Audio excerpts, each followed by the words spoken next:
তুমি কালো কিংবা অসুন্দর এতে কিছু যায় আসে না। তোমার আচরণ ব্যবহারের মধ্যেই তোমার ব্যক্তিত্ব ফুটে ওঠে। উচ্চ শিক্ষা মূল্যহীন যদি তোমার ব্যবহার ভালো না হয়। কি আপু ও ভাইয়া, ঠিক বলছি তো? সন্ধ্যের জন্য নুডলস বসিয়ে দিলাম আপনাদের ভাইয়া বাসায়। তো ঘরের সবাই কম বেশি নুডলস পছন্দ করে, তাই ওদের জন্য নুডলস রান্না করে নিলাম।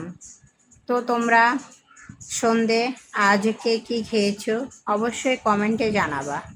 আমি আজ বাসায় নুডলস রান্না করেছি ছেলে মেয়ে হাজবেন্ডের জন্য। তো তোমরা বাসায় আজকে কী খেয়েছো অবশ্যই কমেন্টে জানাবা। সবাইকে শুভ সন্ধ্যা। আসসালামু আলাইকুম।